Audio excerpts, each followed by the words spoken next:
Good morning and welcome to the Capital Gang. I am Oscar Semwe Amsoke. Sorry, we're a little bit late, but we're here. In the studio, I have a long-term friend who, when he went away, he was Mr. Now he's a professor of sorts. Let's give him a microphone. Dr. Dennis Matanda, professor at the Catholic University of America. So what happened? You know, we used to be very normal like me, and then overnight, bang. Being normal is overrated. It's overrated. Overrated. I don't understand why you want to stay normal, Oscar. I don't understand why you would want to stay normal. Have you seen Edgar? Do you think he's normal? No, Edgar is not normal. Exactly. So, most happy to host you on the Capital Gang this morning. Thank you so much. I also have, the only other normal person is Derek Wandera here, who is a young veteran journalist, like how I call Angelo Izama. But young veteran journalist.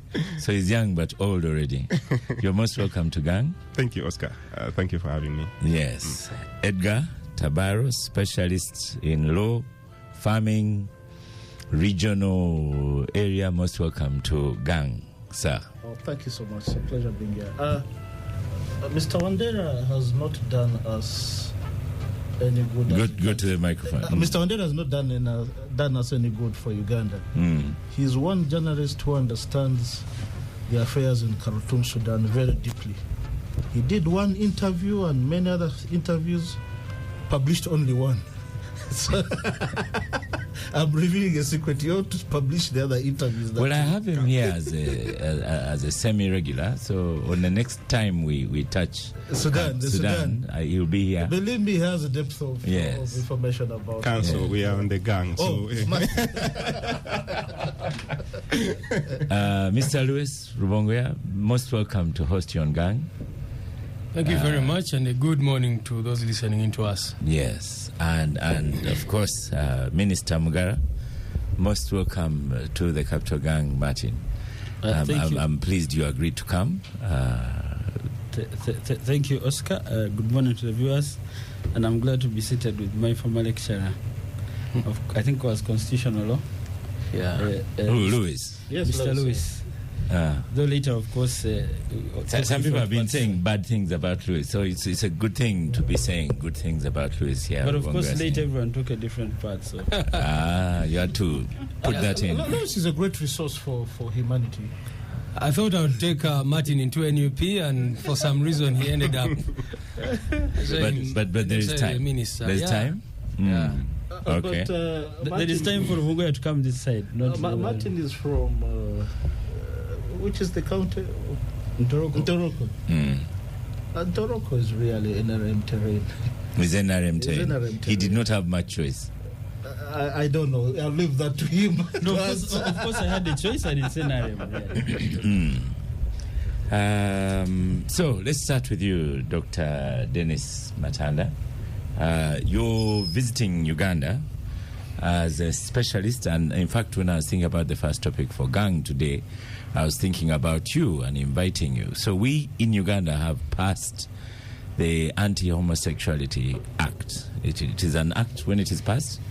Yeah. Yes, no longer. It's the law of the land now. It's the law of the land, yes. And I don't know, was now the fallout with AGOA part of a consequence, or was it sliding already? Then there are issues with the World Bank, as Derek here, the journal, will tell you.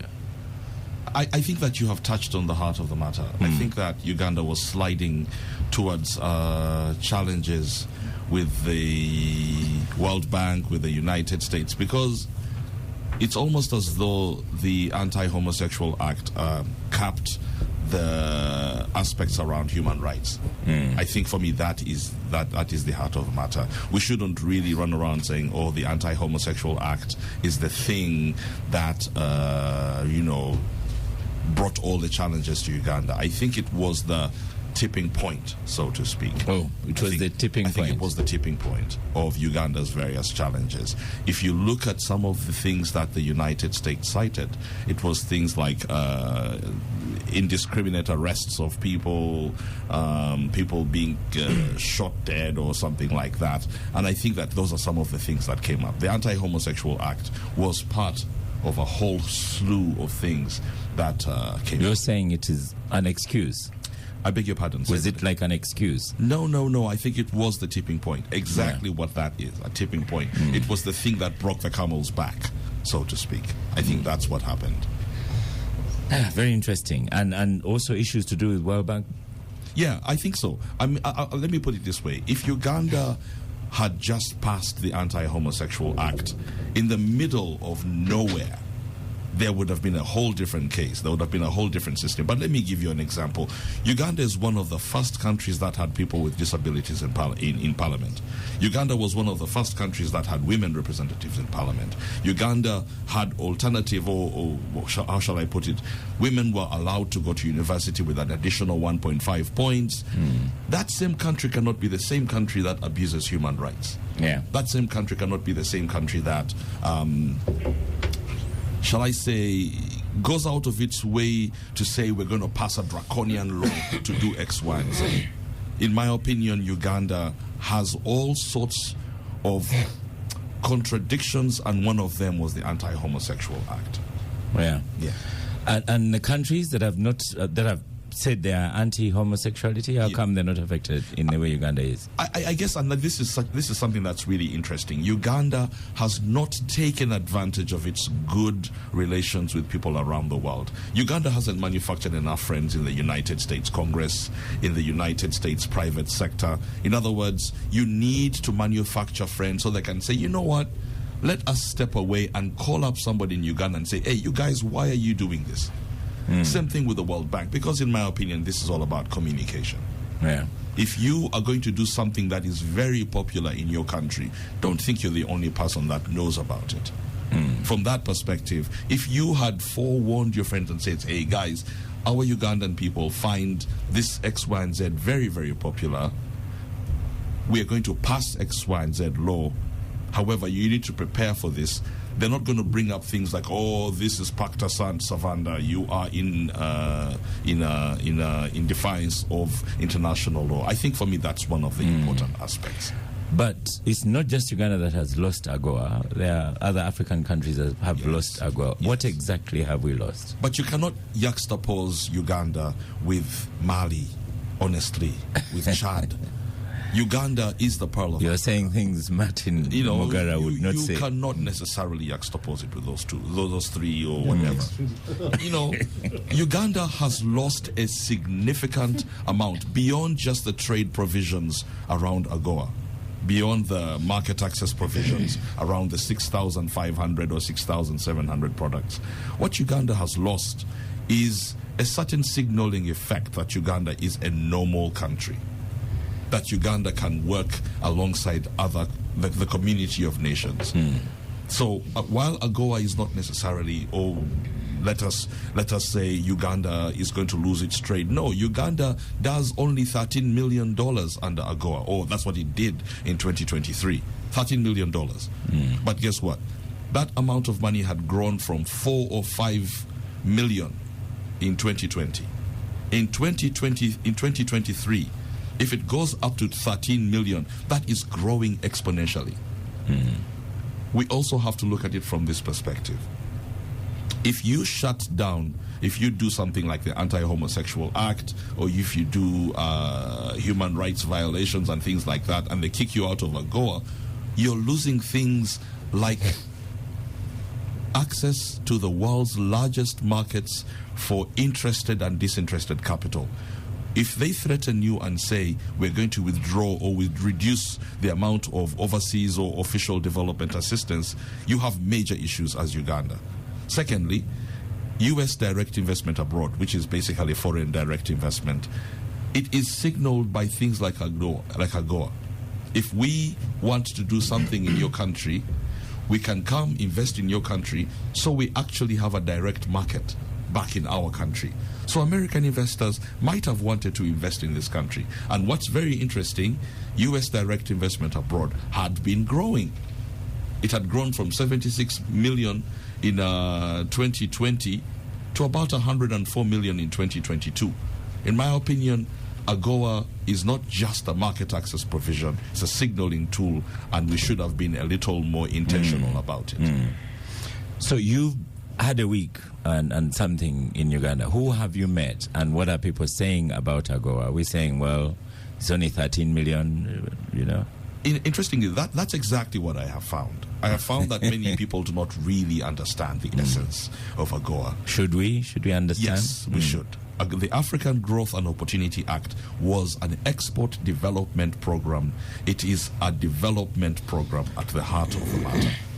Ironically, it was spearheaded by President Museveni in the 90s. Yeah. It was actually his baby. Yeah.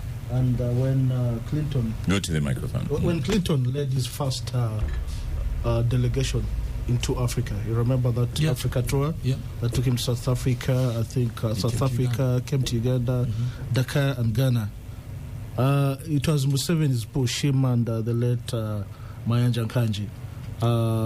They were moving the debate away from official development assistance to trade, opening up more trade access, or opening up access of tradables out of Africa.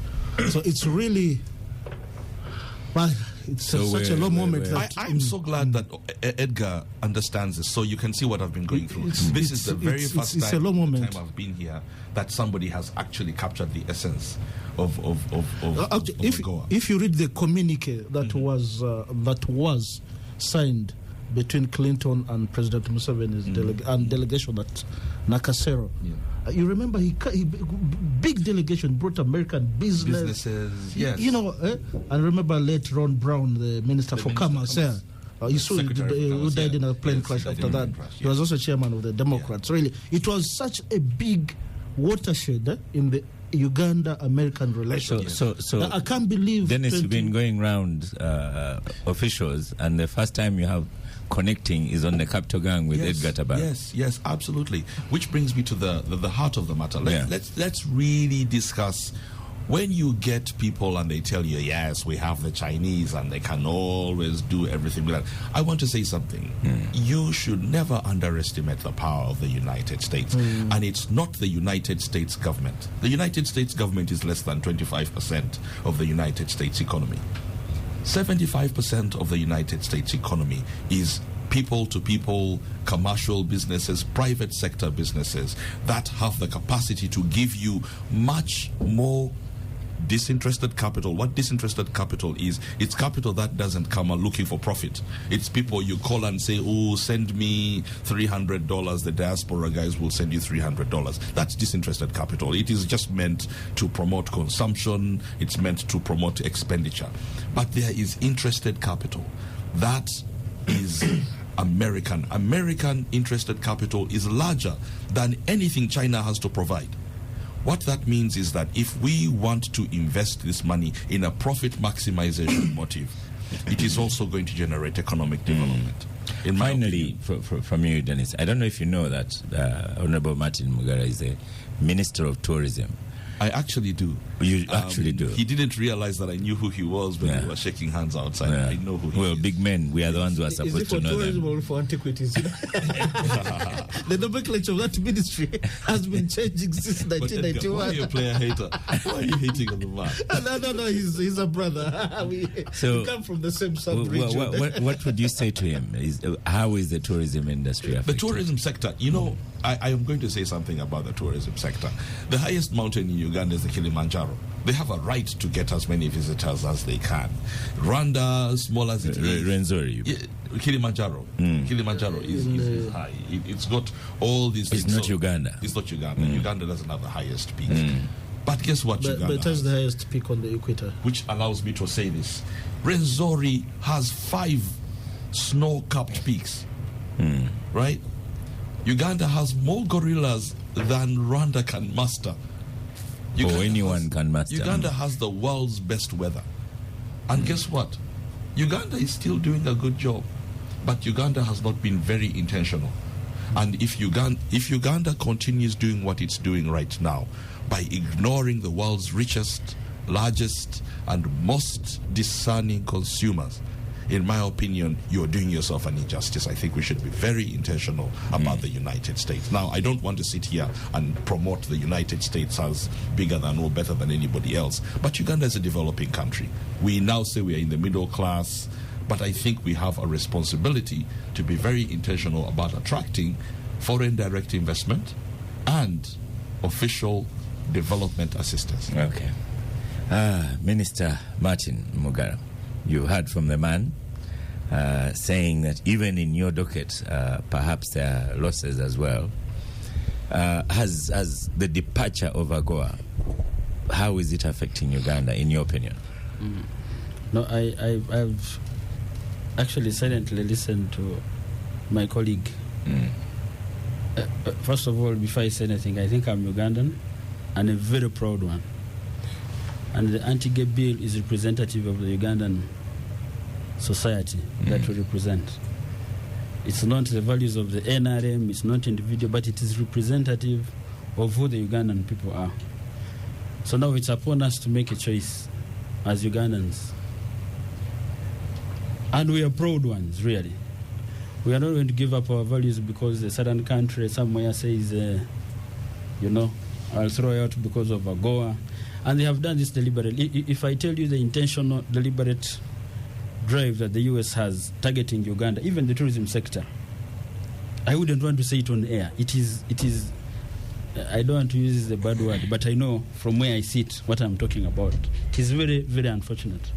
So I want to believe that the issue is actually not the anti-gay law per se. If you look at the U.S. alone, in the year 2023, we had around 510 anti-gay legislation. Around another 180, 2022. In total, since 2018, I think they have around 1,000 anti-gay laws in the U.S. alone. We only have one as a country. So the argument of the U.S. is they are just using this, of course, to bog Uganda down. We have a president who has stood up to them, who has actually helped the U.S. He has been a big regional player in advancing U.S. affairs. I mean, they were hit so terribly in Somalia. He stepped in. So he's a regional ally. And I think that's what we are saying. That, come on, if we are coming on the table, we are coming because we have something to offer. You're not going to sit somewhere and tell us, For instance, if I just said, actually the U.S. is threatening to sanction Uganda, if you didn't know, for reasons I don't want to say, because maybe we are buying weapons from elsewhere. And this is in writing, saying if you don't stop working with these other countries, come on, we will sanction Uganda. We're saying it's okay, it's good. Go ahead and do it, but we are going to stay proud Ugandans. We don't care. We'll only negotiate with you if we say we are going to sit on the same table. And I think this is the attitude of this generation. And you're saying it in West Africa. The problem is, come on, we've had enough. We've taken enough of your shit. Let me use the actual bad word. Sorry. Still alimony. But it shows you. That's why I say there are things I don't want to say that the U.S. is doing. For instance, for me, I even believe that what my brother Rwongea represents as the NOP and what Chagulanyi does on the international platforms whenever he goes to get awards and the rest does more damage to this country than the anti-gay law. And we should also know that there is a difference. That's what Matanda was saying, that the other one was a tip. Yes. There were other things. What he does is more disastrous to the tourism sector than the anti-gay legislation. And there are also two things I think we should Which look one, at. Rubongoya or the state? And I'm saying what is principle. That's why I'm also asking about that, because it is the state that beats him up. No, it's the state that facilitates him to go and do the demolition. Can need some punches. I mean, Rwongea will have a chance to respond. But I was just saying, it is the state that gives him. Rwongea is never in the theater of the punches. He's behind. He's a strategist. No, he's a principle-led party by an individual. So of course, like I was saying, we should also differentiate two things here.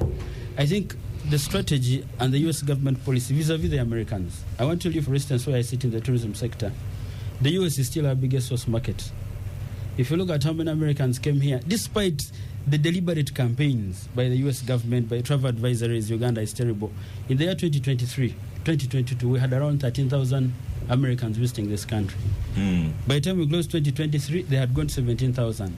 We believe by the end of this coming year, there will be around maybe maybe even 30,000. So we see the numbers growing. And come on, when they come here, they tell the true story that, come on, what you see out there is actually not the actual representation of what we are told about Uganda. So I don't want to say what is in AGOA. I think the principle is clear. We are not getting on this table as underdogs. We all have something to offer, and America is not the only country in this world. We are dealing with the Chinese, we are dealing with the Russians, they are supporting us. The Americans have never supported us without conditions. And we are saying enough is enough. Martin, yes. Hamas and Ukraine use that kind of language.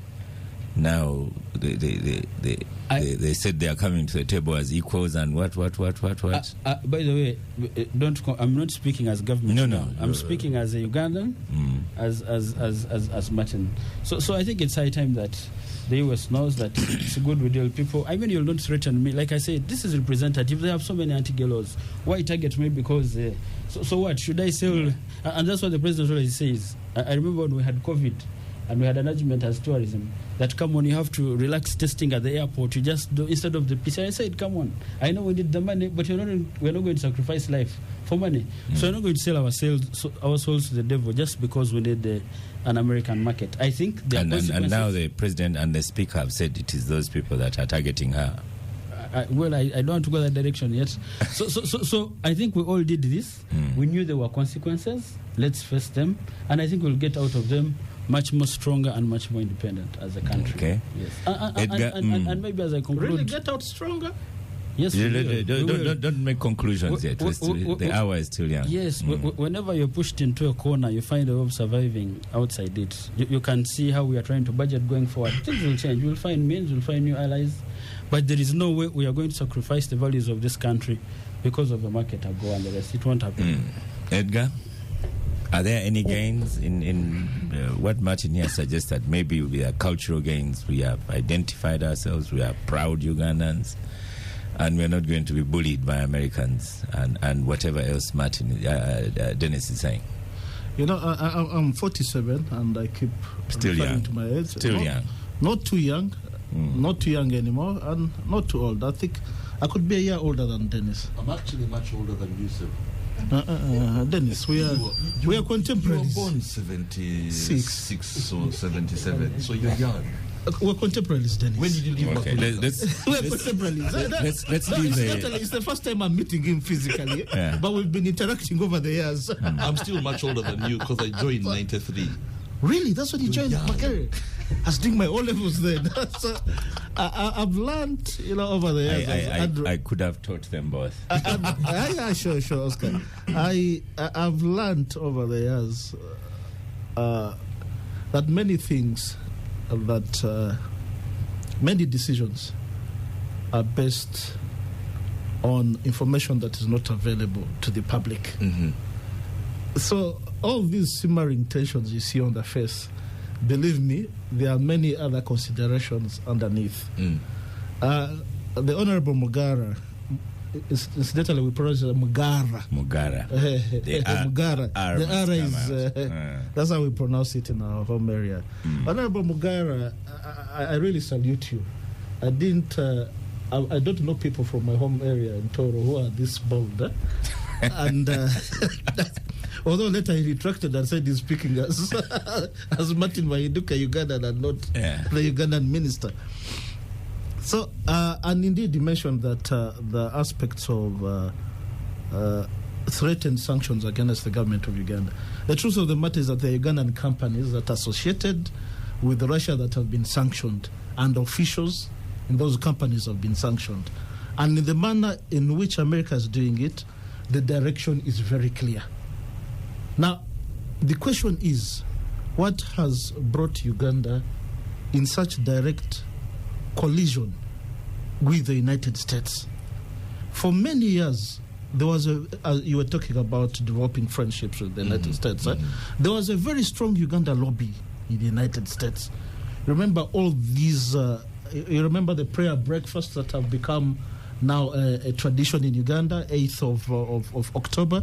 It was a tradition that was started, by some members, evangelical members of the Congress. Congress, I think the what was it called? The Congressional Black caucus. Black caucus, eh? And you remember how they had very easy access to Uganda? Yes. You remember AAS Nile Power? Yes, Uganda was a very serious. It was a darling, and yes. it became it was a lobby group that if you're involved with the prayer breakfast, or Congo, whatever convention or fellowship, whatever they call it, you'd have very easy access to Uganda. And they got many concessions here for doing power, energy. But I need to say something, Edgar. You know, Martin, I'm going to say this now as a very proud Ugandan. There is, and I'm not going to sit here and disagree with you. I would like to say, first, you should never ever negotiate your culture. You should never ever negotiate your viability, all those things. But the essence of negotiating something is not about sitting at the table and saying, we are going to do this and you cannot do anything about it. Secondly, you need to understand how rules are made in the United States, how the law is made in the United States. Joe Biden has nothing against Uganda. Joe Biden does not dislike Uganda. Joe Biden and his cabinet don't sit there every day thinking, oh, those Ugandans, let's send them back to Azerbaijan. They don't do that. The United States is based on interests. There are particular interests, very small interests. If you get 100,000 signatures, you will get those into some sort of law. In my opinion. But you see, then that's why I disagree. Let's not have an exchange. Let's let him finish. Then we have two gentlemen come in and we'll come back to you. The point I wanted to make, the point I wanted to make, from a cultural perspective, definitely, when you sit here in Uganda and there are people who are saying there's no need to legislate on certain persons' perceived or chosen way of treating their bodies. In Uganda, it comes as a shocker. But from my perspective, with my interactions with persons from the liberal democracies, believe me, there's no debate. You'll never win any debate against minorities. Take it from me. You will never win any debate anywhere in a liberal democracy against minorities. And I think to that extent, to the extent that we went in that trap, given that we already had legislation in existence against unnatural sex, I don't think it was strategic on part of Uganda to go in that direction. We boxed ourselves in a corner. Aid is being cut. We're being sabotaged here and there. And we know, you know as well as I do, that we can't fully provide budgeting for our revenues, can't fully meet our budgetary constraints. They're talking of reducing cutting the parliamentary budget by 50%. You've seen the knee-jerk reaction. Now they are they are going to be the first victims of the very actions that they took. So really, the point I'm making is that when you are legislating, when you are making policies for a country, there are certain strategic objectives. And on many occasions, I've seen President Museveni, when he's pursuing, especially the aspects of regional integration, there are on many occasions where he has taken a stand that hurts us domestically. Remember, right from the word go in 1990s, when he was negotiating with Moi and Mokapa to revive the East African community, he refused protectionism for our industry. The Mulwanas, the Mulwanas of this world, the Kadu Chiweru, stood up to him and said, no, we need to protect our young industry. He refused. So, to that extent, that we legislated against our wider interests, I think was not the best thing to do in these circumstances. Derek Wandera? Are there? I'm still looking for some positives. Have there been any gains? Oscar, you remember the conversation we had on Thursday? Yeah. We talked about all the misses that we've gotten and the losses, and we had to cross the other side. And I asked you, but are there any gains? And I remember the hysterical laughter that we had on phone. But it's certainly very hard to get the gains from the anti-homosexuality sexual act. And like the minister has been saying, apart from us patting our backs and feeling proud about ourselves and saying, yes, we are proud of the kind of culture that we are trying to promote and things like that. I don't see any other gain other than the losses that we've gotten. You have the AIDS support cut with a prevalence of about of 1.6 million Ugandans living with HIV. That is cut. That support is cut. You have the World Bank cutting, putting conditions on borrowing, and when you look at figures, about 708 US billion had been borrowed from World Bank by 2020, and you have so many other things and sanctions that are coming therein. I think as a country, I know this wasn't even our first time of attempting to put up this law. Remember in 2015, and as a journalist covering, we know the stories that we've been writing around there, and the threats came even much earlier before the act was passed by Parliament. But the fact that in all the speeches of President Museveni, you read his attention turning away very drastically from the west towards the east and stilted much there, and he wants to prove a point. And I think even when I listen to the Minister Mugara, he's mentioning things like China, Russia, and things like that. And this time I didn't invite him as minister. I invited him as a NRM representative. He's the minister. I've moved with the minister. I know he doesn't know. I've moved with him to the east. He's doing a lot of good work, promoting Ugandan tourism and domestic tourism. I've moved with him across the country, just covering. But for this particular one, certainly, if we've reached an extent of saying we need to cut the salaries for MPs, then the rubber has certainly met the tarmac, and now we have to face these consequences. And I don't see probably a recall of this law.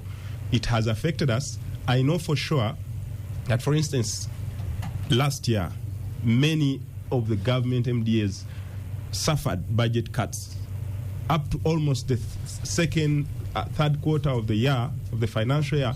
Many of them could only get money for renting, for the buildings, for rent in the buildings they're having.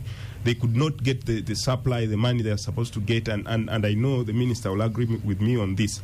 And if you're cutting out... He won't admit, but he got salaries and rent and things like that. But you know, as a ministry, there are so many. Admit, so but many that's what he got. That's there. And fuel. And the budgets that had been cut at that time. And all this, I don't know to what end the Ugandan government can stomach it. You look at, if you have an opportunity of getting credit, and then you just out of the blue close that valve, it certainly comes down to you in terms of budgetary allocations and stuff. I know of very many agencies, government agencies, that are crippling up to today to fund their budgets and stuff. Is this something sustainable? In my view, not sustainable as a Ugandan. And certainly, we, the Wananchi, are the ones who are going to suffer even more of the consequences, because, you know, when money is allocated to Uganda, to the government, I mean to government agencies and stuff like that, the trickle-down effect certainly ends up with the common person. If you're passing this law as an MP and you are thinking about yourself, who has maybe outlets and inlets of other opportunities for money, and you're not thinking about the person who even put you in that place, how are they going to survive? It's going to be hard. Many a time, President Museveni has come out and said, we don't need that money. We don't need the US. We don't need the Western region and things like that. But I feel that there is an issue of burying your head in the sand, and you assume that you are not going through any kind of hardships. Louis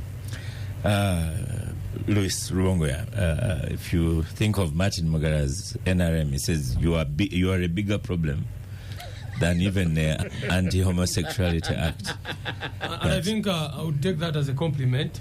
because that's our mission. Our mission is actually to show the world what the NRA regime is truly about. And with a view of dislodging you out of power. That's our mission. That's what I do every day. I wake up, and that's what our president and others do.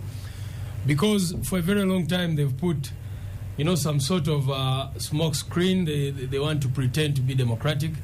And so I don't think that AGOA, and I want to agree with the people who spoke, Dr. Matanda, when he said that the Anti-Homosexuality Act was the tip, of what was going on. Because for a very long time we were telling the US and the international community that, look, you need to impose sanctions on Uganda, you need to withdraw aid, you need to stop supporting this system. And our reason is simple, because first of all, the levels of corruption, even involved with all these World Bank projects, AGOA itself, so many, almost every support extended to Uganda, what happens. And, now we're talking about the corruption in parliament, and you see, so the support being given to Uganda through all these initiatives like AGOA and trade agreements and all that, has not benefited largely the common people of Uganda. That's why our people are still wallowing in poverty, and so many problems are happening in this country. So the question was really not, in my view, about just the Anti-Homosexuality Act, but the U.S. government has been, of course, monitoring what has been happening in Uganda. You remember after the 2021 election, they issued a statement where they clearly indicated that the elections were not free, were not fair, and by that, in my view, they were showing that the regime in Kampala is not legitimate. It does not reflect the legitimate will of the people of Uganda. And we actually put them on the defensive. We said, if you say these were not legitimate, if you say they are not here through a free and fair exercise, why then do you continue to give them money? Why do you continue to support them? Why do you continue to recognize them even? And of course, we saw that the regime has mastered the art of blackmail. Every time they call them out on human rights violations, they say, we shall go to Russia and China and that kind of thing. The other time, General Museveni said, we shall withdraw from Somalia if you continue doing this kind of thing. So our stand is that, ultimately, we do not see anything wrong with the international community even going harder on the regime. Because in any case, like I said, majority of these projects, you saw after AGOA, after Uganda was removed from the AGOA list, people started sharing who the beneficiaries have been. And you could see that most of the common people of Uganda, the farmers, people who are exploited every day, have not benefited so much, as much as people who are connected to the system. And again, I say that people are talking about the World Bank, loan freezes and all that, and you can see the same thing. Almost every World Bank-led project in Uganda has been riddled with a lot of corruption and mismanagement and that kind of thing. So from our standpoint as NUP, we think things will get better when really Ugandans have a government that truly represents their interests, that will, speak the language of the people and ensure that it is the people of Uganda who are benefiting. So yes, when we go out there, it is our intention to tell people that Uganda is not the best place to go. And the US has released several travel advisories, and the other time there was a business advisory, and you could see the things they're talking about, the state of, and I'm sure everyone listening to us knows what they go through, even to register a business.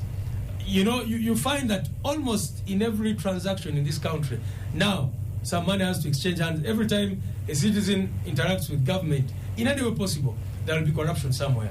So we need to really deal with the problem, the grand problem of the day. And I think business registration has really improved.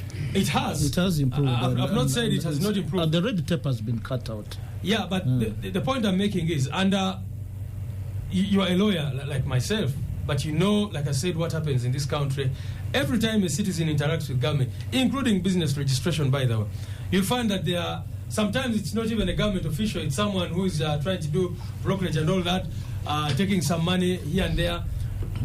That has been the experience of most. No, that has greatly improved. And even, by the way, even if you not to say that we're not having corruption when citizens are interacting with the government. But as far as business registration business facilitation is concerned in Uganda, I can say that you know, when you talk about improvement, I think you're talking about the legal aspects. If you not just the legal aspects, move into the UNSB, even the administrative aspects. Everything's now done online. I'll give an example. You don't have to interact with the human being. I'll give an example.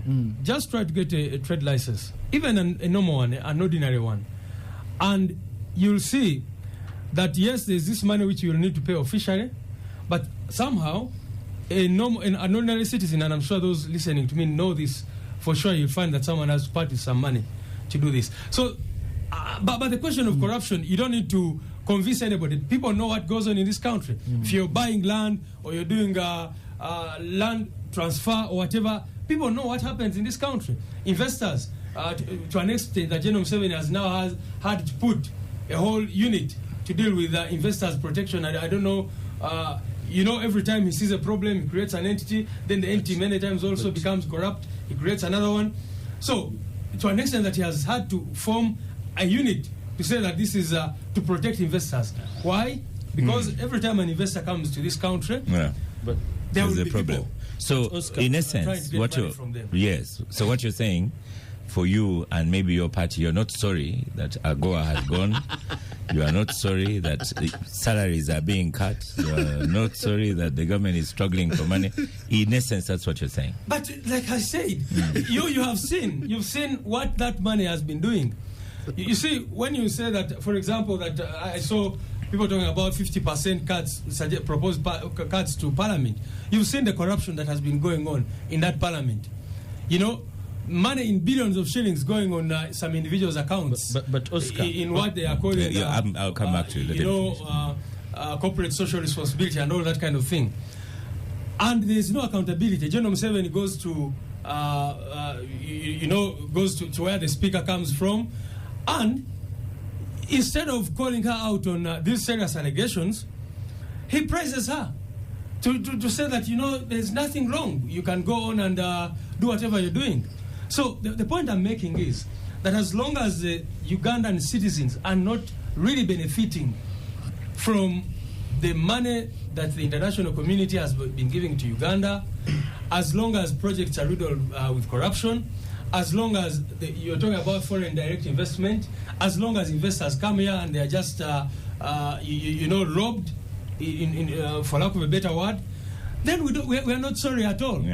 Yeah. But okay. Oscar, yes. Oscar, maybe just, and I don't know why Rwanga is taking us for fishing expedition here. The question was clear: the gains and the losses of the Anti-Homosexuality Act. And I think everyone should know that this was a private member's bill sponsored by the opposition, and we all supported it. And I thought you'd speak to the impact and where they stand. Was this a mistake? And I've seen the principal going out there, and he never speaks to the bill. And like you asked rightly, he's talking about corruption. We can have another discussion to that, but let's stick to last week he spoke about it. He said it is foreigners and people on against the Anti-Homosexual Act, that they are the ones who are against the speaker. Yes, so what I was trying to say to Rubonga is that because he's part of the problem, before you go to these others, that the anti-gay legislation has also caused this trouble, and you're part of it, so stop putting yourself out of there. I've said that I am proud to be part of the problem. If it means, Uganda being removed off the AGOA list and all that, we have been calling for sanctions. And so any form of sanctions... Is that why you supported the gay law? That's what you're saying? No, what I'm saying is... To ease the sanctions? No, what I'm saying is this. And I think you're diverting the debate. No. Because the question here, the question that has been posed to me is, are you celebrating? Are you happy that Uganda is missing out on AGOA and all that? And we say, as a party, as NUP, we have clearly been on record to say that we've been calling for sanctions about human rights violations. This was just not about the anti-gay law, because if you look at the Central African Republic, you look at Gabon, you look at Niger, these sanctions in these countries, these countries had not just passed anti-homosexuality laws. It was essentially about the gross violations of human rights in this country, including abductions, extrajudicial killings, rigging elections with impunity, and many other aspects of corruption and bad governance. So the point I'm making is that, it's not just limited to the Anti-Homosexuality Act. I think the US and indeed the international community has been responding to the call by the people of Uganda to impose sanctions, travel sanctions, travel restrictions, and others. And also maybe to give information. These sanctions did not start with the passage of the Anti-Homosexuality Act. You remember immediately after the 2021 election, the U.S. imposed travel restrictions on many government officials, and there have been several other steps taken by the international community in response to the violations of human rights going on in Uganda. So, Oscar, as Dennis comes in, I think... Dennis is coming in to conclude the topic. Yes, this should be clear to Mr. Rubongoy and maybe the NOP, that you see, the sanctions and whatever happens necessarily will not change the regime in this country. The process of changing a regime, I well known, is through an election. So at the end of the day, it doesn't matter. You can create sanctions, there will be more suffering. The regime may stay the same. So who suffers the most? Just in conclusion, who suffers the most is still the Ugandan person. For me, if I speak to my sector, for instance, I am employing directly around 600,000 Ugandans, indirectly 1.5 million. And I am representing one of the most fragile sectors. So when someone sits there and says, come on, it is okay when Uganda is sanctioned, it will not change the regime. We may stay, but I can assure you that at the end of the day, the person who will be affected is the Ugandan. So let's not be that selfish. But sanctions have affected, actually, sanctions affect these regimes more than you can imagine. And we've seen, eventually, of course, Mugabe came tumbling down and many others, but we've seen sanctions play a critical role. So our phrase has been stop sponsoring our oppression. And this whole idea that some Ugandans are benefiting, I think that's what I've been talking about. Ugandans need to benefit, and they will benefit truly when they have a corrupt-free government, a government that actually cares about the people. People, for example, to be able to benefit from tourism in the true sense of the word, to benefit, to make sure, you see the oil, for example, that we've been talking about. And NUP has been saying, let the local communities benefit from the oil projects. Let the local communities benefit from tourism. Let the local communities benefit from this. But who are the ultimate beneficiaries? If you go to most of these tourism centers, you'll find that it is the same people who have facilities there, who have this and that. And that is what we are about to change. This is what we want to change, so that the common people you see, I'm going to stop the exchange, but only with a final question to you, Martin. Do you recognize what he says about human rights abuses? Because you jump quickly to accuse him of decampaigning Uganda, but you never look at the reasons they put forward for requesting or seeking these sanctions. No, of course I see that, and that is why we give NOP money annually to make sure Chagulanyi flies business class. They go to hospital. No, flies business class to go and say whatever he has to say. I thought you were going to say you give them money so they can go to hospital. And come back to Uganda. But even hospital, whatever it is, because we support them. And it's, I even think maybe deliberate. But what I'm trying to say, and when you use Zimbabwe as an example, that come on, at the end of the, and I don't know why you underestimate the NRM. And I want to tell you, I know we are going to discuss this later. There is no way NUP is going to get power even in the next 10, 15 years. It's a fact, and we will go into that discussion. I want to assure you that Zimbabwe, that is the Zimbabwean people. Honorable Mugabe, you could enter a coalition with them at some point. No, it can't happen. That is the Zimbabwean. That the Zimbabwean people are still suffering, even after Mugabe has gone. So let's not. Officials in all these have always spoken like him. Gentlemen, let's pause. I am here with you. Let's pause on this discussion. Oscar, just a quick one. One thing I've learned over the years never to say is never. In South Africa, I schooled in South Africa for my graduate studies, and I remember telling my friends in the ANC, particularly those ones who had trained in MK. When I'm talking about MK, I mean the MK of not Uganda's MK. Not Uganda's MK. Okay. Because these were the ones who had trained at Oliver Tambo, Kaweweta. I told them there'll be a time when the National Party will merge with the ANC. They swore upon their ancestors' graves. I mean, it happened. It happened. So, Honorable Mugabe, look at Kenya, the coalitions. Look at Uganda, the DP and UPC are now. And actually, you see, and that is what I want to address when we come later. Okay. When we come later. Let's have Dennis Oscar, I'd like to address that. That the lack of compromise and compromising positions of our politicians is a big threat to our democracy. Right. Close On this either subject, side of the political divide. Dennis, where should we be going on the subject of AGOA? First, I am so glad that almost everybody at this table, including Martin, you actually have made my point for me. My point is there is a negative consequence to being cut out of AGOA.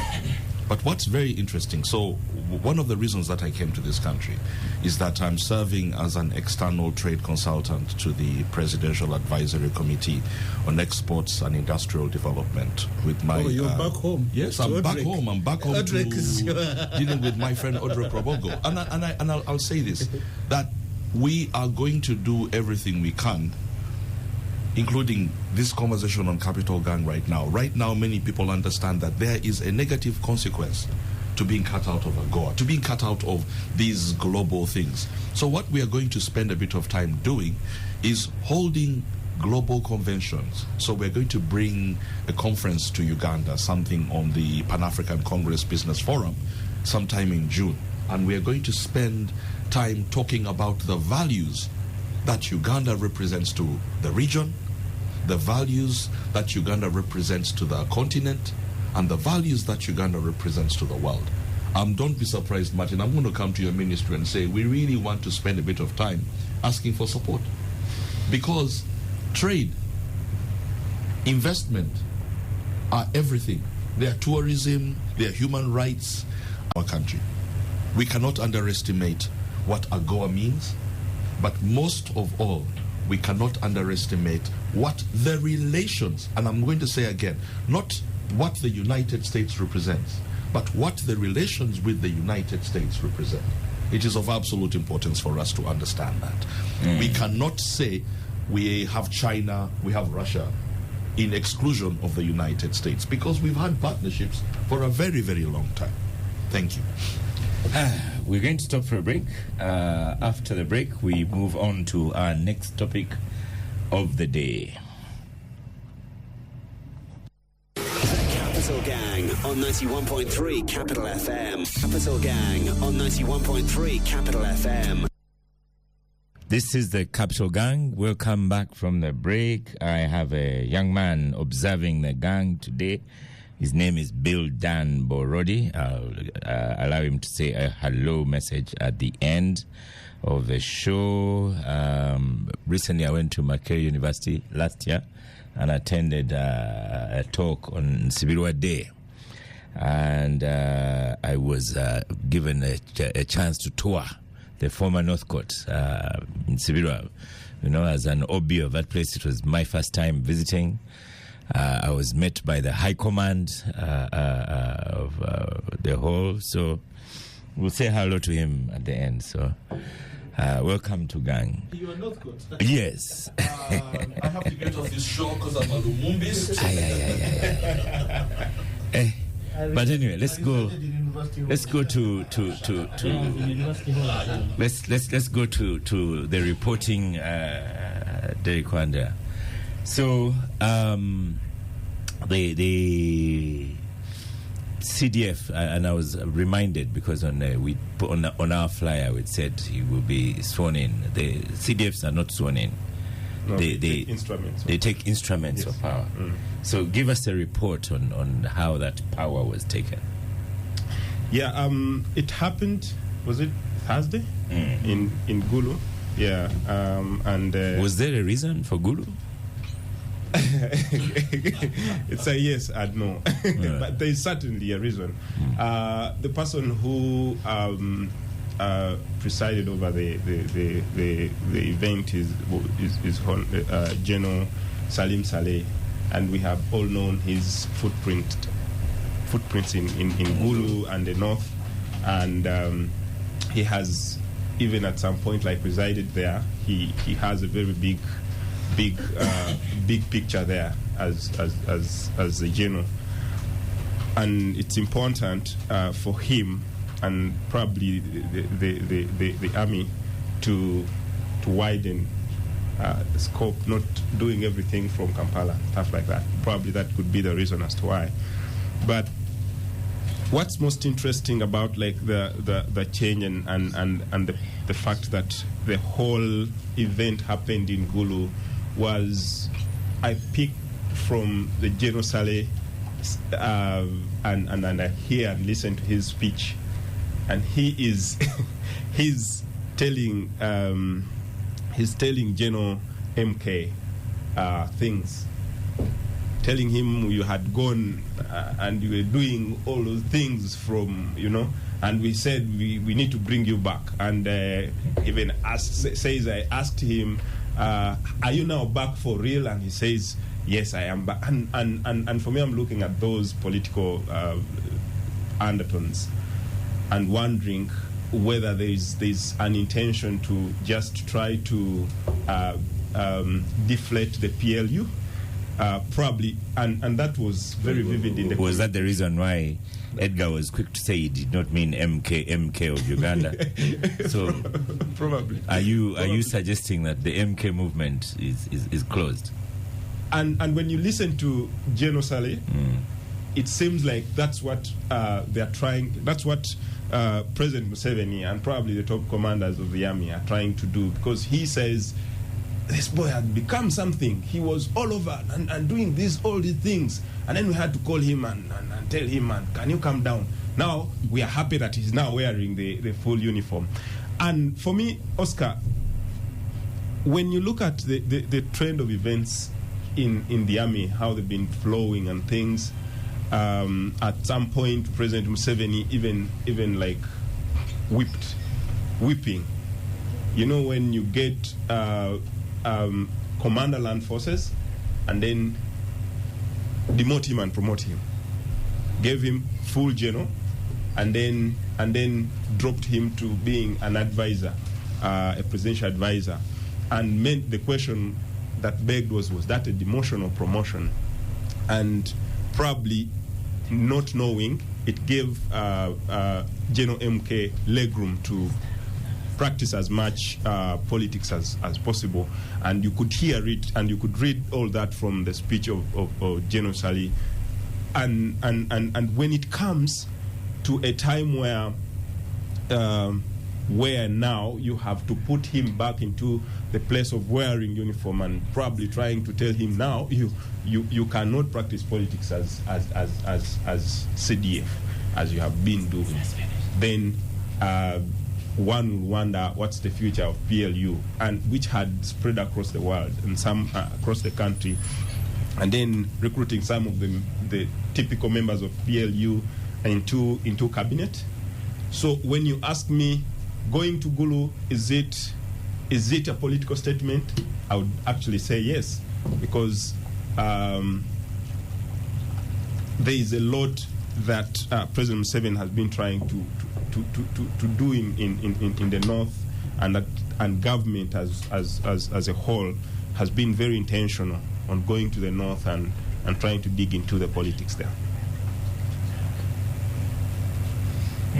Thank you. Mr. Rubongwea. Well, I think what we're dealing with... Many discussions. It's, new CDF, Gulu.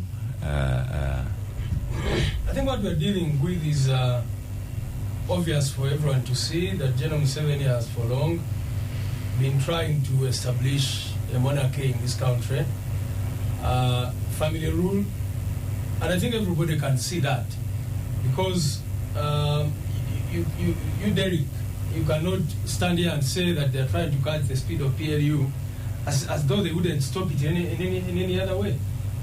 If General Museveni did not want PLU to move to hold an event in Masaka, you know what they would have done, because that's what they've done to us and to others who try to do events. They simply issue decrees and say you cannot go to this place, and then what will follow is tear gas, bullets, and that kind of thing.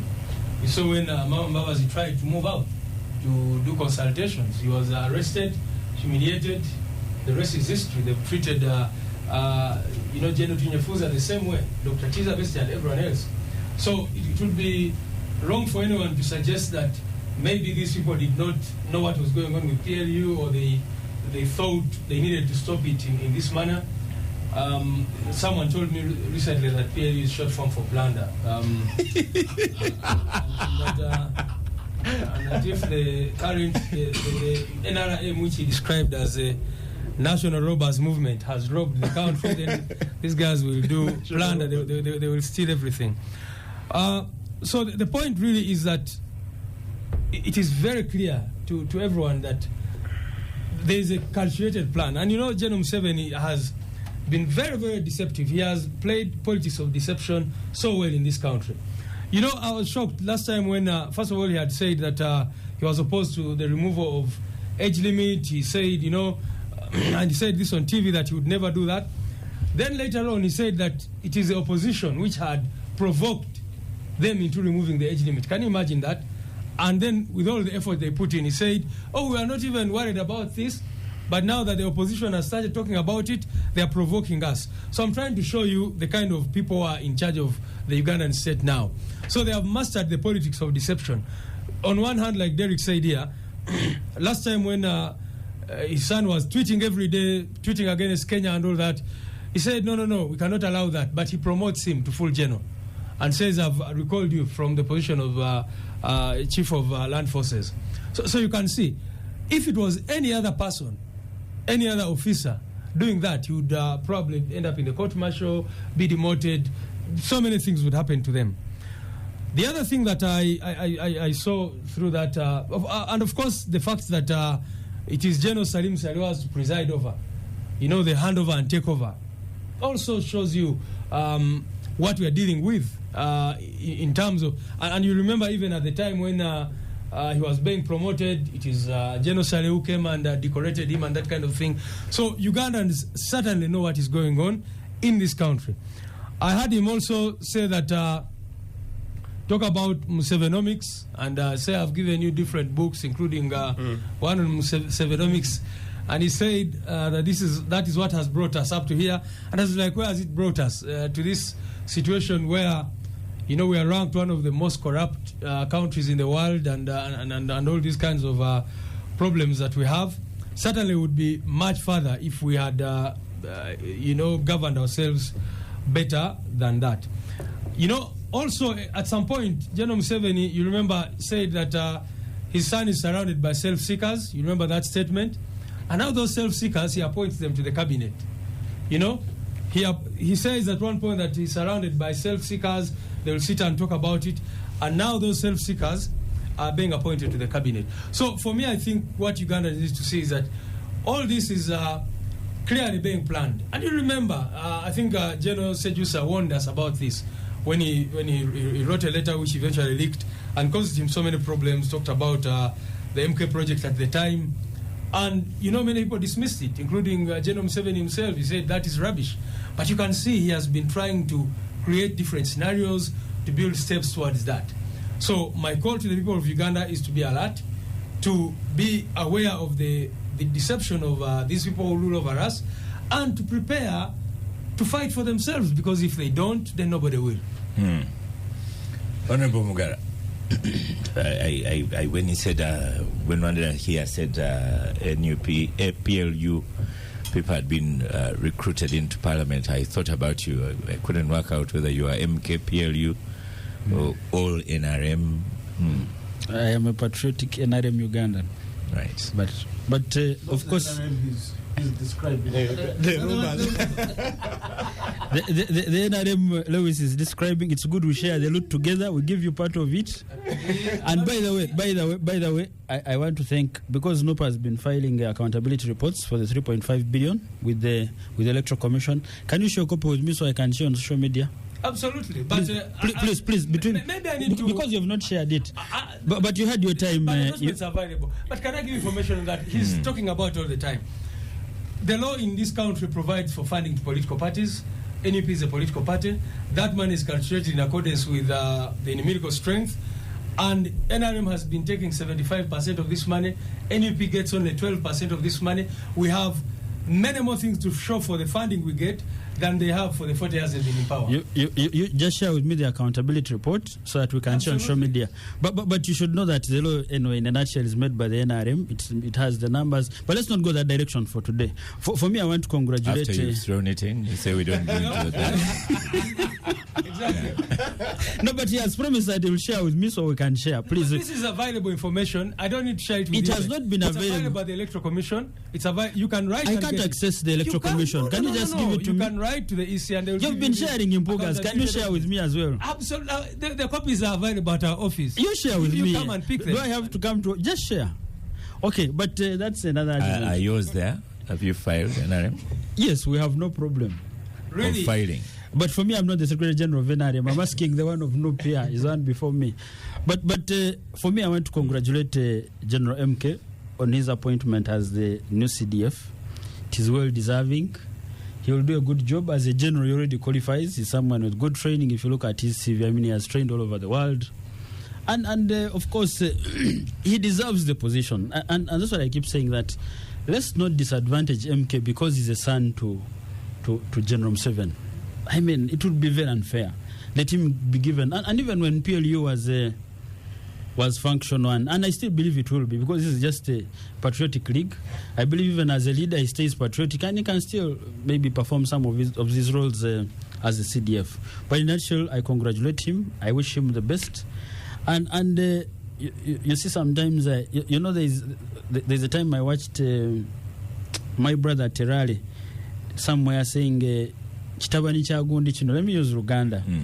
And I remember we had a discussion about it, of course referring to MK then, when Chagulanyi was doing his tours.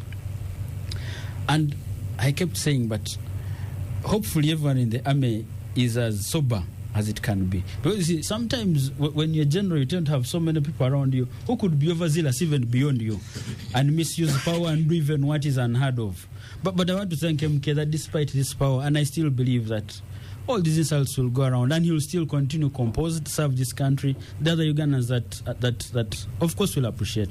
And I believe that his vision may be that whatever he was pushing, he's still alive. So it could continue, whatever happens after. But I wish him the best, and I want to congratulate him. And I think he's capable, and he's a fit person to do this job. Thank you. Edgar, when Semuju was here last week, is the first time we touched on this subject. So he said it generally was okay. He just didn't like the one who was going to officiate at the handover.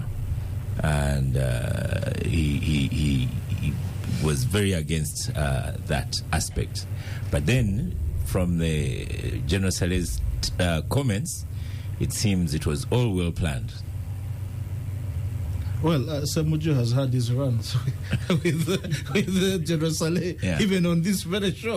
Yes. And if I recall well, if my memory serves me right, General Saleh restrained himself from revealing what he knew about Semuju. about Semuju. So I wouldn't like to go in that direction. For me,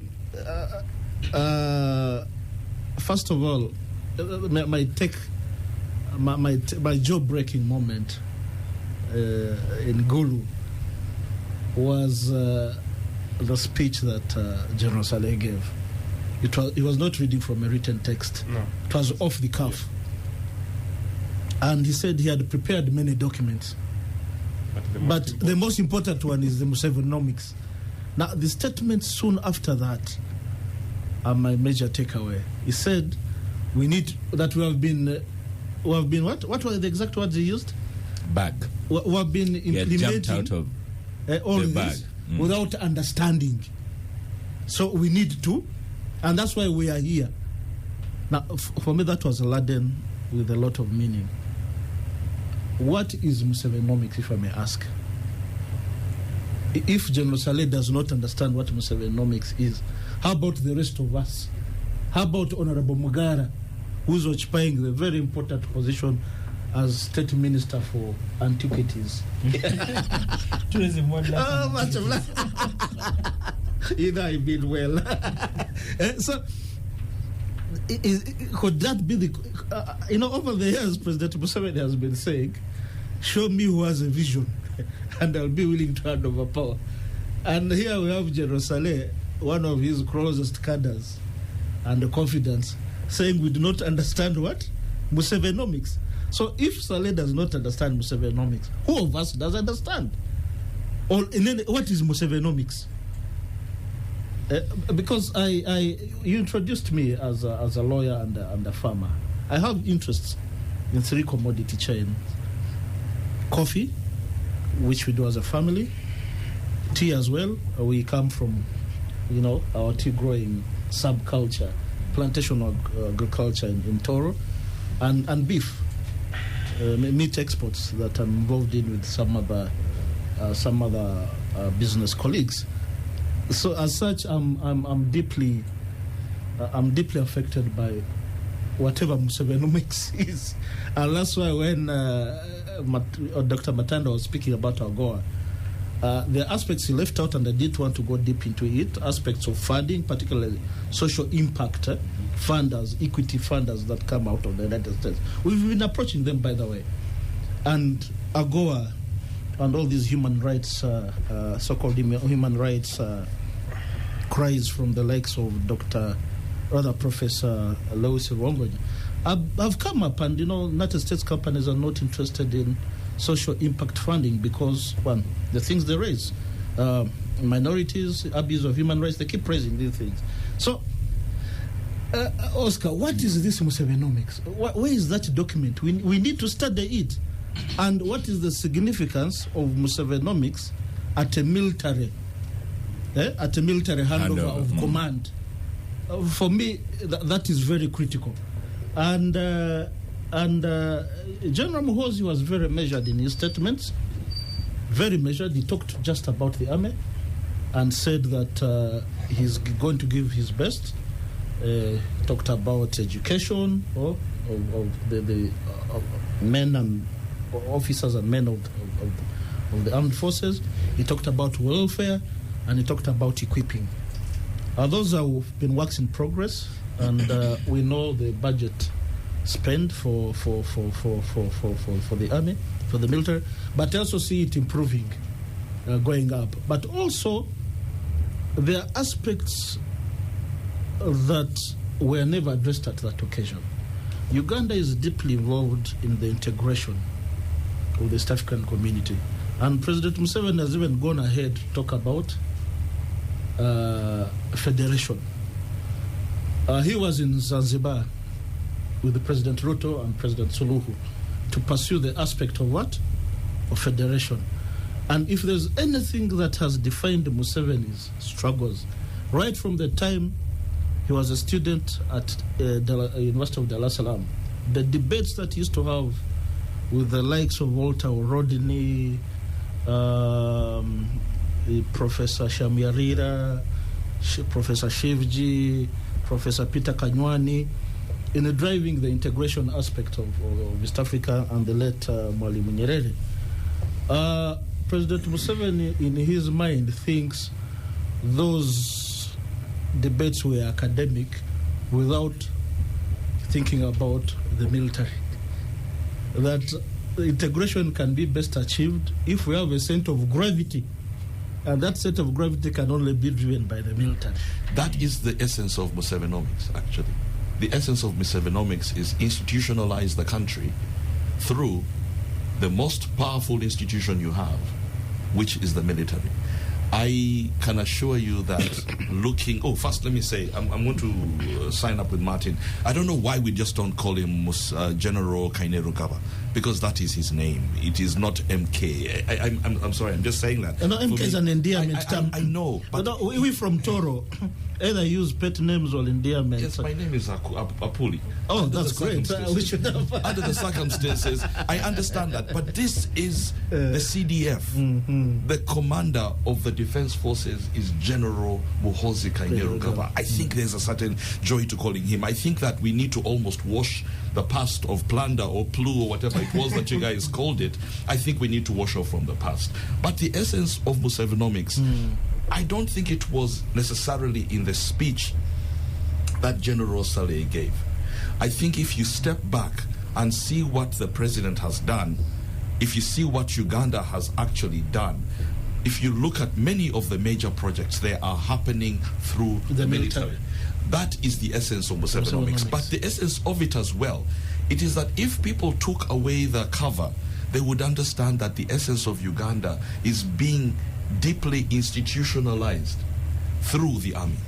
That institutionalization, and if people are not afraid to talk about the national security elements of it, it would actually draw in more foreign direct investment, because foreign direct investment goes to institutionalized countries, institutionalized entities. The army is a very, very good entity. Now, it brings me to the second part of the essence to talk about General Muhoozi Kainerugaba. I think for me it's amazing that our age mate, no, not you, Edgar, our age mate, our age mate is actually serving in the most powerful institution in the country, which means heavy is the head that wears the crown. There is a very big chance that this strategic move to get this young man in this position is probably going to benefit the country and benefit his father. Whether you like it or not, he is a very functional general. He has been institutionalized, and there's also a very big chance that the things that he was doing for the 2 years that he was out of power, where he was actually really, really, really powerful with his social media following, with his love. We also need to remember what my friend Timothy Kalejera has been saying. He said, what is the difference between Muhoozi Kainerugaba of 2010 and Muhoozi Kainerugaba of 2024? At the end of the day, he has always been the president's son. He has always had all this following around him because people would like to be associated with power. I think for me what's very important is there is an importance of the man now cresting as CDF. What that does for him and for the country is he has to be responsible. My Musevenomics has been explained. Has been explained, yes. I wanted to expound on it, but Doctor is a man of letters, so I'll let it be. You let it be. I want to ask both Louis here and Derek some maybe harder questions. Previously, even though Dennis won't allow us to call him MK, but previously he's been incredibly NUP. So now he has tools. Does that worry NUP? And that's what I wanted to come to. First of all, these good gentlemen who I know are highly educated are telling us that the army is the most important institution, and they've repeated it in this country. And I think that speaks to the kind of country we live in. A country, you have the parliament, you have the judiciary, you have the executive arm, under which the army should operate. They are describing it as the most important institution, to re-echoing the words of the person we are discussing now, who also described it as the most important. And that should worry Ugandans, because the military... I was in relation to regional integration. Oh, yes, but at least I had him clearly saying the most important institution. I picked that from your submission as well. Oh, yes, but really the point I'm making is that we should condemn that. Okay, if that is how they view it, that the military is the most important institution in this country, we must condemn it. Because we know that is not... The military must be subordinate to civilian authority. Yeah. And what you see happening now is what has been going on. You see, you've seen the role of the military in violating human rights. You've seen the role of the military in our elections, which the law prohibits on many occasions. And, of course, everyone now has to worry, not only NUP. You know, I'm sure if people like Kakwenza, who have written accounts of what they went through under this gentleman, when they hear that now he's in charge of the military, I don't know how they think, what they will think about. So and of course, even the Uganda Human Rights Commission, with all its challenges, has always ranked the police and the military as the most violators of human rights in this country. And I don't think the record, that record of violating human rights can improve or can get any better under the present circumstances. The only positive thing about this appointment, in my view, again, from where I stand, is that if previously he has been operating behind the shadows, now he's clearly in the line. And of course, it's a danger for him, because if he could run out from liability over these human rights violations and all that, now he's right there. He's right there and whatever happens, the Ugandans will be watching. When we see the military shooting people on the streets like they did in 2020, everyone will know directly who is commanding all these violations that are going on with impunity. And very finally, maybe I'll talk about the issue of, the question of second-guessing the regime and what its intentions are. For me, I think it is very, very clear, and everyone can see it. I don't want us to be here and try to engage in a debate as if we don't know what is going on. When you say this general is competent, he has earned it, just ask yourself, is he the best? Is he the best there has been? What about the others who entered the military at the same time? Of course, even his entry into the military, as you know, has been largely contested for a very long time. But in terms of the opportunities available to other officers and men, he's now a full general, but you have people who have even played a significant role right from NRA days, still at lower levels. They are colonels, they are brigadier generals, and that kind of thing. You should be able to interrogate all those questions. Okay. And once you understand why this gentleman has been, taken through the ranks to a full general and CDF, then you'll see the true intention of his father. And I think nobody, by the way, NUP is not intimidated at all. If his son wanted to be a president, what we would say is, let us be subjected to a free process. Let there be a free process. Let him put off that uniform. You'd say to who? Let the law. I'll say to you and everyone in that system. Please, I want you to stop for a while because I must squeeze in Derek here before we go for a break. And when you become CDF, do all the past tweets, will they be deleted and all those things? So, is there an exercise in deleting? Because if I was in Kenya, in Nairobi, I would worry about past tweets. I have been to Kenya, and when you go to the microphone. When you're in Kenya, and you introduce yourself as a Ugandan, one of the descriptions that will come through is, "Oh, you are from Uganda, which has that general," because of those tweets. and I've interacted with so many Kenyans who have their sentiments around the general and things like that. You ask whether the past can be erased. I don't think, because most of the things that were written, were tweeted, we have been reporting about them. About them in Daily Monitor and writing stories and stuff, and it will be hard because it has gone down on record, and whether that maybe reduces his confidence as a person in that position is another debate that we can hold. That now you have this very big position and responsibility. Do you regret some of the words you've spewed out there? Do you regret some of the things you've done? Probably the general might not even might not be in that position of regret. Okay, we stop for the final break, and then when we come back, we again go to NUP. A tweet I like here from Bill Dan. It says, at Semoyam Soke, says, "Do you recognize what Lewis says about human rights violations?" At Mugara responds, "Of course I see. That is why we give NUP money annually for Chagulanyi to fly around."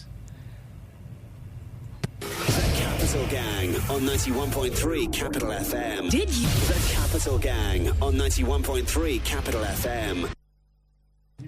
Welcome back from the break. This is the Capital Gang. We are getting to the tail end of the show, and Mr. Rubongoya is now in the hot seat for this section. So, in the break, you were saying, Right Honorable Mpuga, we saw when we had the LOP, leader of opposition, we invited him to bid him farewell, and he said NUP knew what they were doing by requesting Honorable Mpuga to resign from the commission, writing to the Speaker asking him to be taken down from the commission. We all knew it was in futility, and now there's a letter out there saying he has been suspended from the presidency. So how will all this end? Suspended. It's been suspended from the presidency, according to that letter. Well, first of all, I think this issue has been blown out of proportions, in my view, because, we have things that we stand on as a party, our values, and our promise to the people of Uganda. In 2021, we had one of the most difficult, most violent elections ever in the history of this country. Ugandans lost lives. People put their lives on the line because of the promise that NUP gave them. And NUP gave them a promise of being accountable, of leading a corruption-free nation, and all these issues. So very sadly, one of our leaders was, found on the wrong side of the law and on the wrong side of morality and our values as a party. And he was requested, before all these steps were taken, to step down from that position, apologize to the nation, and return the money. And what happened after that? He did not do as advised. And the party had to, evoke its procedures. NEXAD asked him to, recalled him, essentially, from the Parliamentary Commission where we nominated him. And, of course, people have been talking about that letter we wrote. We knew how it was going to be responded to. I'm a lawyer. I can read the law and interpret it. And the law, people need to understand that is subject to different interpretations. The statement we were making first and foremost to Parliament was that the Honourable Mpuga no longer represents us on the Parliamentary Commission. There's a reason why political parties like NUP have to nominate. Why the Administration of Parliament Act says government will nominate and then the opposition will nominate. So as NUP, we had nominated him to represent our values, not for anything else, because when you're nominated to a position, it means the party has trust in you to represent its values and objectives and that kind of thing. So the reason why we wrote to the Speaker of Parliament withdrawing the mandate, and that was very clear in my letter which I signed, withdrawal of mandate, to say, look, whatever happens, because tomorrow there could be another scandal, maybe involving billions or whatever, and we don't want people to say, you see, it's NUP. No, we are basically washing our clean hand to say he no longer represents us in the commission. And of course, after all this happened, we hoped that this senior leader would do what leaders in other, in really democratic societies do, to say, okay, I've been found on the wrong side, let me step down, and maybe that would have proceeded. But when he did not, the president invoked his powers under our constitution and suspended him from his position as deputy president of NUP for Central Region. And that is the status as of now. Derek Wanda, what else could they have done? I think this was the master stroke. I think NUP has kept us at bay for a long time. Even just recalling him from the position of commissioner, they should have done what they did yesterday, even from the word go. Strip him of his position as deputy president in charge of Central, and then the others can follow. But I've also seen the missive or a response from the Honourable Matthias Mpuga, and what he's saying, he's trying to insinuate that probably he's right. In which language? He has translated it in over 12 languages. In over 12 languages. It's in Uganda. If your language doesn't appear there, that means you don't. And I don't know which kind of statement he's trying to send out, but he's saying that NUP is under capture. And everything, Dr. Wanika as well, captured by Rubongoya. I don't know. That is the insinuation. Dr. Wanika talks of a Central Executive Committee that has stage names for. He was making reference to it in a very very mocking way, and I was wondering, where was Dr. Wanika? Dr. Wanika also knows or doesn't know that NUP has a constitution, a copy to which I've seen and I have, and it's unfortunate that he goes on national TV to mention certain things. I attended one of the press conferences of the Honourable Matthias Mpuga, and was saying no one can throw me out of NUP because I'm a founder, and it's also a questionable thing.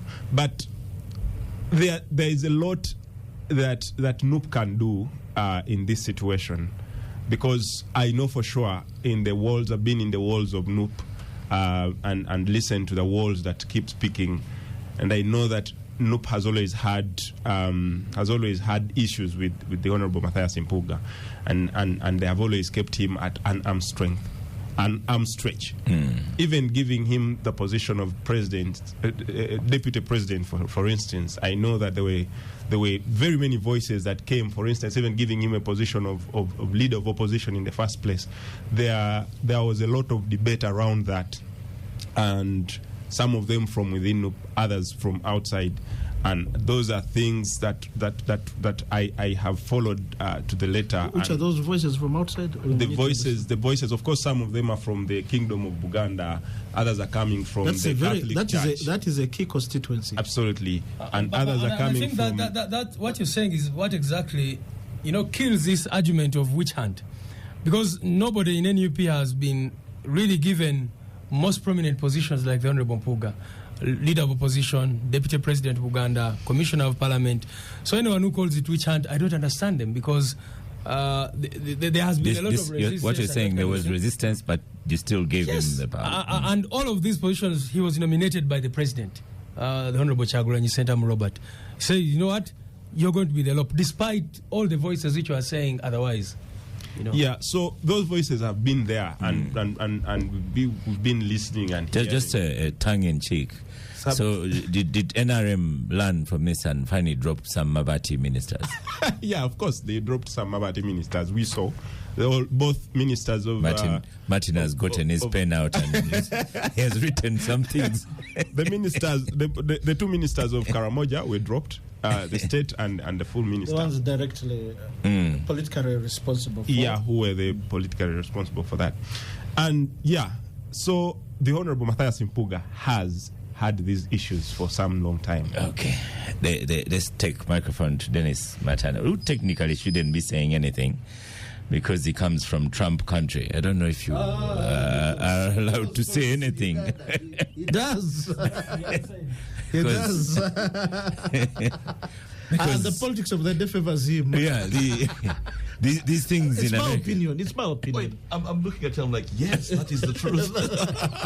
So I guess for me, I have I want a specific question so I can answer it as best as I possibly can. As best as you can. So what else could NUP have done? First, I think we need to recognize and admire what NUP has become in such a short time. I absolutely have so much respect for somebody who started out as an artist, and look at him right now. That, in my opinion, is a significant amount of power. Secondly, I think that we need to see what they could have done. I mean, with the Honorable Mpuga, I mean, they could have done so many things. But I think that the essence of what they're doing right now is... No, let me put it from the way I would have done it if I was in the Honorable Bobby Wine's position. I would have actually cut him at the feet and at the legs, just cut him off completely. But the fact that they're taking it through the system, this is somebody who has been disrespectful to the party, or is doing things inimical to the party, or inimical to the party's constitution, or whatever it is he's doing. He seems to be a spy. He seems to be all these things here. I think, yeah. I mean, there are very many things. I don't know. We're talking about Honorable Mpuga. Yes, I know that. I'm just saying, he seems to be all these things. He seems to be all these things that are not... Dr. Matanda truly lives in the United States. Why? But why are you player hating? I will just ultimately say that if there was something I could have done, and that was that's what you would have done. That's what I would have done. I would have basically taken him out of Parliament. Now, I understand that they're not going to take him out of Parliament. However, I would have done everything I can to make sure that he has no power anymore, because the power is with the president of the party, who is not in Parliament. I think that under the circumstances, anybody that is looking at NUP, not as a young party, but as Uganda's second strongest party right now, would understand what the presidency of that party is doing to make sure that there is nobody who is inimical to its objectives. Edgar, I'm going to practice this question on you because I'm saving it for Martin Mugara here. The politician. The politician, you know, because he said our values, our nation, whatever. Do you think people should be blamed for having a value of doing right? I don't get you. That the slack they've taken for seemingly doing the right thing, is that correct? Is that our value? I mean, people were in an uproar over Mabati, but now people are in an uproar for people, NUP, who have said someone took money. I made an opinion on this subject.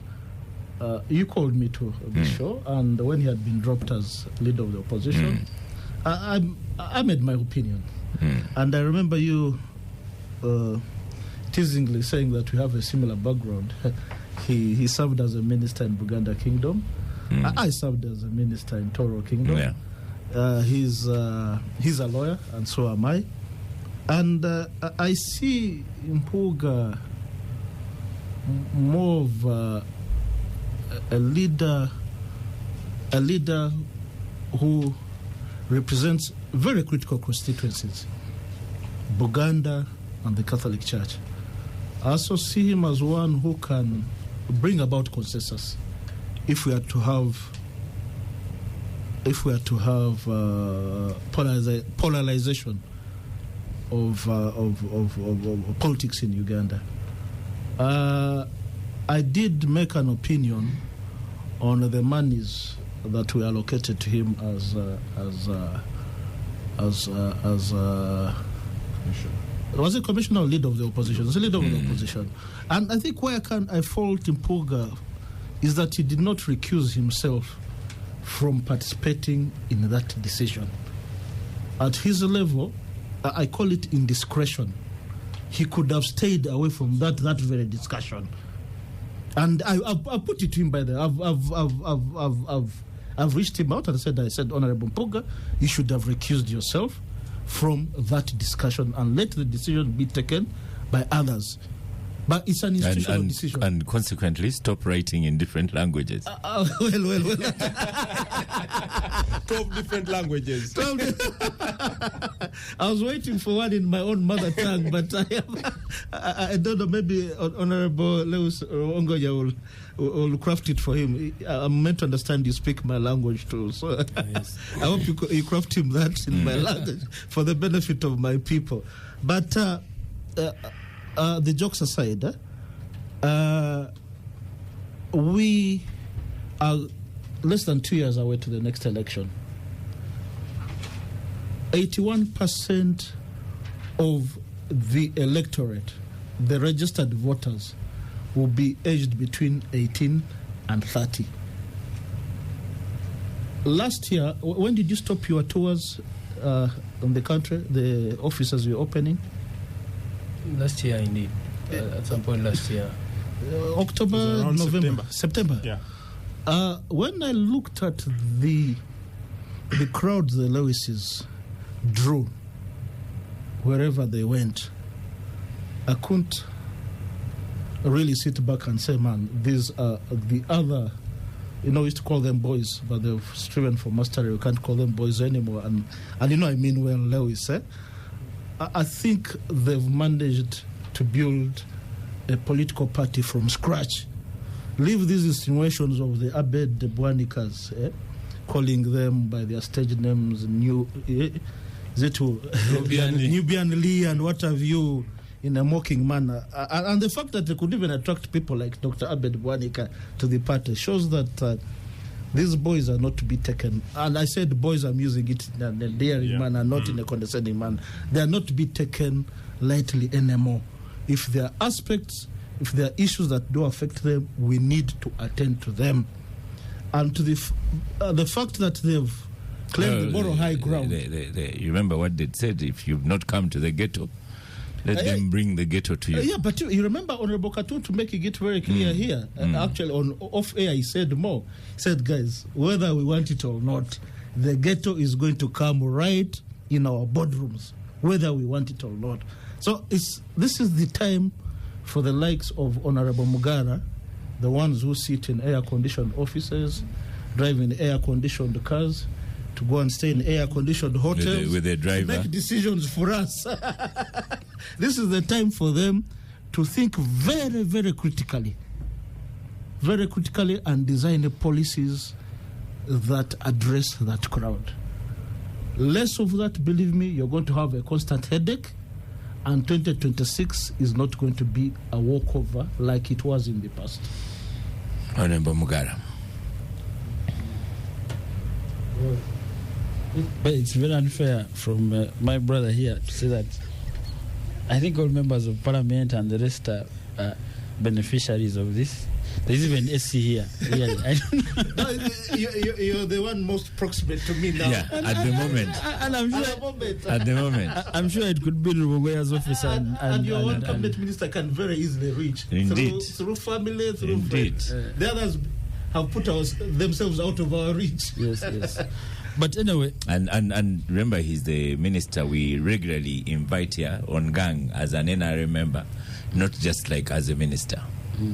Thank you, Oscar. First of all, because I followed a bit, it's unfortunate for my brother Mpuga, as with him in the 9th Parliament.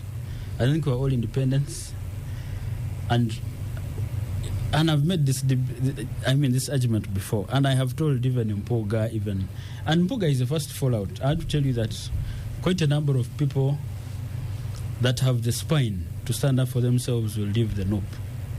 Because it's a cult. There is no person with values will stay in that party. It is impossible. I can bet here. I had not seen where you're going. Oscar, I can place a bet here. Because it is just... place it, 10,000. No, I'll trust me. Any other time you'll call me. By the time we finish, trust me, all the members of Parliament... I'm also going to put down 10,000. Yes. So people are going to take money and leave in UP? Of course they will. There is no way you can be in that cult based on a principle, not even NOP. There is nothing like NOP in existence. It's one individual. And also I salute him, really. Transformation from... from where he is to what he is. But now we should know that he now needs to transform from the artist who takes all the limelight now to a politician who works as a team to grow a party. Now that you've gotten all of that out, what could they have done about the 500 million and so on, and the decision and so on? And that's where I'm getting. And this is why I say, because now, if you look at the committee in charge of the structure in charge of the welfare of Parliament is the Commission. So whether Mpuga participated or not, that was the only institution that would appropriate these amounts of money.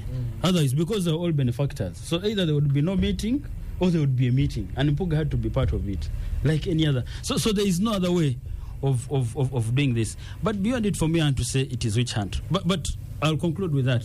The interesting bit is how now the NOP reacted. Because, first of all, I saw a letter from the former Adriga, I think she's the... Lena Zandriga. And she wrote to Mpuga saying, I am giving you notice for you to explain to me why I should not recall you from Parliament as a commissioner.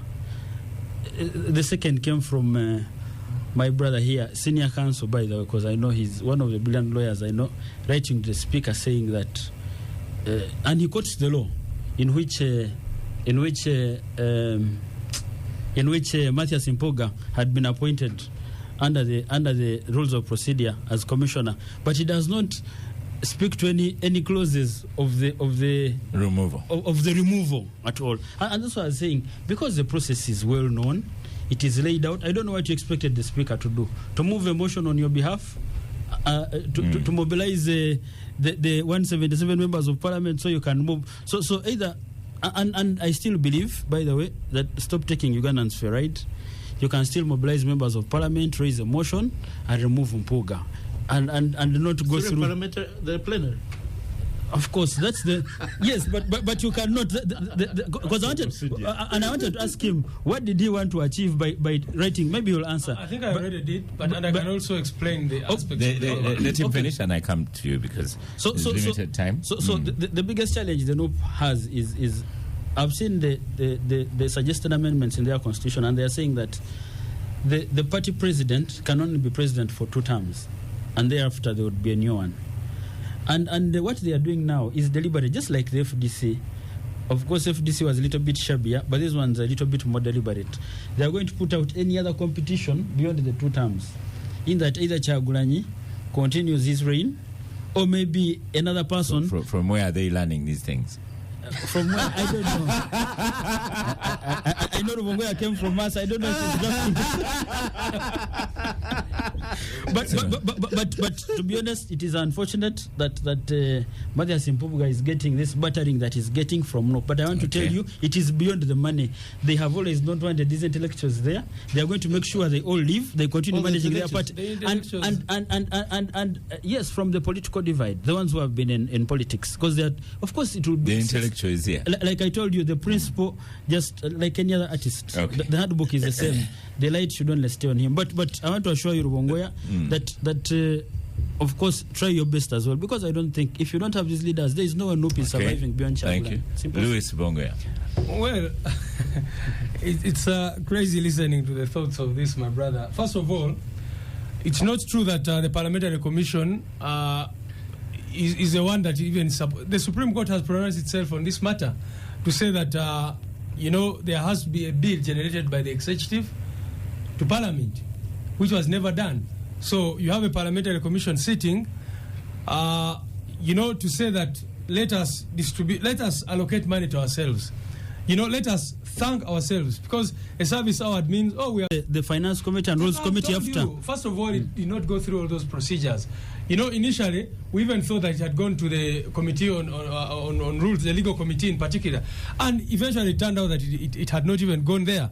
So, but most importantly, what does the law say about conflict of interest? That you sit and, like Councillor Tabaro said here, that you sit in a meeting and you say, we deserve an award. You remember the uproar in this country about the, that time when there was a handshake, the famous or infamous handshake of 6 billion, where for the 2 government officials were given 6 billion shillings.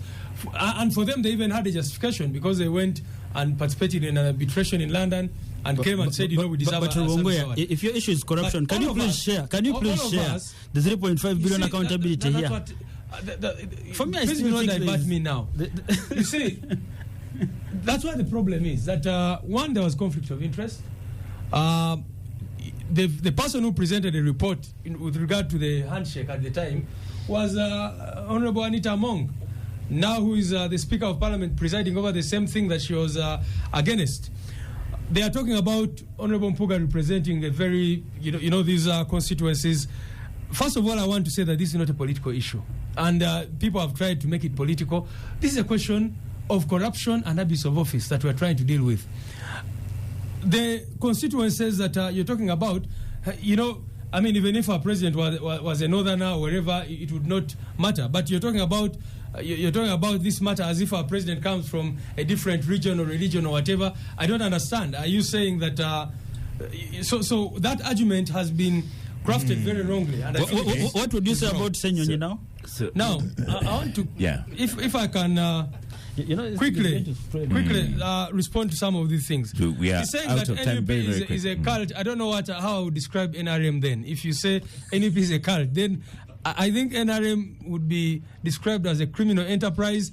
You see, he's here second guessing. They don't know what is going on. They don't know whether it is MK or General Museveni coming. They are always trying to imagine, and wherever the wind takes them, that's where they go. But the point is that we are dealing with corruption, and we have followed all the rules. And, I want to believe that they